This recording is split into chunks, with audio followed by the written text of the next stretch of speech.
getting back on this thing today. I got the grill on. I did do that last night after I left. And I got my whiteboard hung here. I have two now. That one and this one. But we've got the JK punch list. No, this isn't everything. This is just the things that I knew about that I needed to do. So we're going to start taking things off of that, keeping a tracked list now of what we got to try to get this thing running. It's, I don't know, probably another couple days till we're ready to even fire it to be safe. We need some things like rear tires, of which we're going to pick up for, new to me, rear tires tomorrow. So we'll get them mounted probably Saturday, drop them off, get them mounted. We'll have some rear tires then. We can get on here, have this thing literally sitting at ride height. I got to order the 1-ton steering yet. I am going to order that. I didn't actually press click on that. But I'm going to do that. I'm not worried about that necessarily yet for the starting the thing to make sure everything runs. But things like transmission fluid. I got the header bolts today, so we'll get the headers bolted up. And in there, then we can figure out some of the other stuff. We need like a muffler clamp. But I think first off, I want to just run through up top here, make sure I have most of this in and done, get the cooler lines and stuff in. I got, like I said, excuse me, still getting over this cold, but I am feeling better. Get some radiator hoses, get what we can get in here, and then we'll lift it up and kind of go from there. But like I said, it's getting there. I think we're getting close. I'm getting a little excited now. Try to get this thing wrapped up because today is Thursday, so I have tonight, Friday night. I'm going to get the tires tomorrow, so I'm probably not going to work on this much tomorrow night. I have a Saturday, and then I got about a week and a half of XJ prep, including the weekend in there, to get the XJ ready for our first rally event. And then I can jump back on this when we get done. But I'd like to fire this before we go to Seneca Rocks for the rally. Be sweet to get it running. Hopefully it runs good, because if it doesn't, I might just roll it outside and light it on fire. I mean, I'm just kidding. I'd put an LS in it. But I'm just saying, like, just fingers crossed. You guys have been following along. I've just worked our butt off on getting this thing done. Oh, I also ordered some other goodies. Before I forget and put you guys down, I ordered a winch plate for here. It bolts on somehow to here. So the winch plate, and I ordered the bumperettes pieces to stubby this up.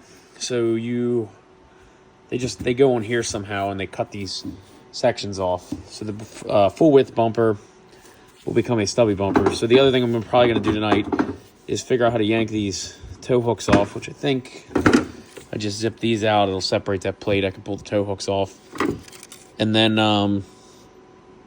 get the tow hooks off, and then I get these things painted orange to match everything else, since that's our color on here. And I don't believe in painting really nice hard-wheeled rigs nice, but I am going to paint this one nice. My wife likes it. So, all right, let's get rolling, guys.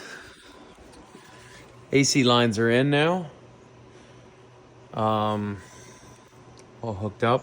I'm going to do these coolant hoses next. Oh, I got to put the sensor on here, though. That clipped on yet? Maybe. Oops. There, wait. No.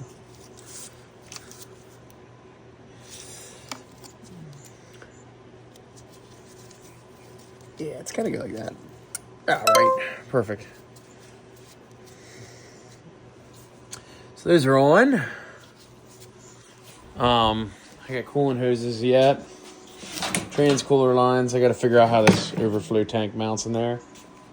Engine air filter, and then we can start putting some fluids in this thing. Over here, I got the bumper apart. It's the inner bumper support. I want to get that winch, before I go back together with all this, I want to get that winch plate here. It's supposed to be here Sunday. So I got Valentine's Day stuff playing with my wife, but see when I can sneak down here and eyeball how that's going to work, so we can try to get that figured out. And then these are the hooks we're going to paint. So I'll get these cleaned up. Was not expecting them to be like that when you got them off. But we're going to get these cleaned up here. Get them painted, make them orange. So let's get on these coolant hoses. See if we can get them in. Go from there.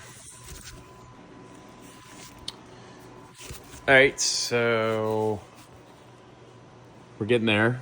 Air box is in, filter's in. I don't really see any wires not unbuttoned. I did break one of my plug wires trying to get my fuel line sorted out. So that pissed me off. So I put that on the list, which is growing, to get a set of plug wires, and we'll just replace them. I mean, I'm going to replace this bank at least. We'll keep the other ones for spares on the other side, because I'm pretty sure I'm going to melt one on that header. So this is pretty well buttoned up. So I think next, before I lift it up, I'm going to work on flaring the brake lines. I got them back here. Go ahead and flare this piece and get this ready. And I'll flare the on-car piece, try to get this put in while it's low. Oops. And then, I guess I could put coolant in this thing, but I'm probably going to run out of time tonight. Probably next I'll clean these tow hooks up and paint these. And then probably call it a night. So, alright, so just going to show you how this cool Eastwood bender I have, or Eastwood flaring tool I have works. I don't even know if Eastwood sell this anymore. Bought this years ago. So you put your line in there. I'm trying to do this one-handed here. Got your top die. And then that piece flips down on top. And then your pin holds it. Okay. And then we're going to get it so our end of our line is flush perfect. Oops. With the end of our die, right like that. And then spin this guy around. Right like that. Nice and tight on there. And make sure you have your fittings on there and facing the right way. I've done this before. Go to option 1 for your line. Go to pull. And then you go to option 2 for your same size line. Give it a pull. It's got a nice little bubble flare you can see in there. We release this. Pull that. Take our top form off. Look at that. Perfect double bubble flare. Got our line, repair line there. And then this thing's no good for on the car. That's the only thing that sucks with it. So if you're building brake lines for a race car, like we're going to be doing, it works perfect. So now I got this repair side and this sleeve I'm going to go put on the car. I'll use the old school one. And I got to bend my radius back in this because I had to unbend it. So I'm going to get that bent back in there. I'm going to get this one put on the car, and then we'll get that on there. And I'll be ready to bleed the brakes tomorrow. Okay. Brake line's fixed. So tomorrow I think we'll mix some coolant up. Get some coolant in this thing. Get some brake fluid in this thing. Pressure test the coolant system. Pressure test the brake fluid system. And then lift it up in the air and work on the checklist and finish it up. And we're not going to finish. Oh, actually, I'm probably not even going to get down here tomorrow. We're going to go get those tires for this thing. So Saturday, we'll see how far we get. Go from there. Later, guys.